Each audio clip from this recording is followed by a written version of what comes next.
ఎప్పుడైతే అగ్నిగుండంలో వేస్తారో 4వ వ్యక్తి కనపడండి ఒక అధికారికి. ఇదేంటి మేము వేసింది ముగ్గురునే కదా, 4వ వ్యక్తి ఎలా కనపడ్డాడు అంటే వాళ్ళ యొక్క విశ్వాసం ఎంత దృఢంగా ఉందో చూడండి, ఎంత బలంగా ఉందో చూడండి, వాళ్ళ యొక్క భక్తిలో ఎంత ధైర్యం ఉందో చూడండి ప్రేమ చేయని వాళ్ళారా. మరి అలాంటి ధైర్యం మనలో ఉందా? ఇక్కడ శిష్యులు కూడానే యేసుక్రీస్తున్నాడు, కానీ వీళ్ళలో ఏమొస్తుంది?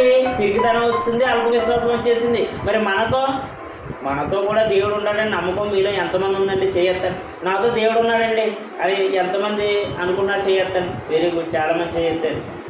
మరి ఎందుకండి అల్లుపోతున్నారు? ఎందుకండి చిన్న సమస్య వస్తే బెదిరిపోతున్నారు? లేదా సమస్య కన్నా నీ దేవుడు గొప్పవాడు, సమస్య కన్నా నీ దేవుడు గొప్పవాడు. ప్రేమ వల్ల నీ సమస్యను చూడకు, సమస్య వెనక ఉన్న దేవుడు చూడండి, సమస్య పక్కన పెట్టండి. అప్పుడు దేవుడు ఏం చేస్తాడంటే నీ యొక్క సమస్యలు తీరిపోయే మార్గాన్ని ఆయన ఏర్పాటు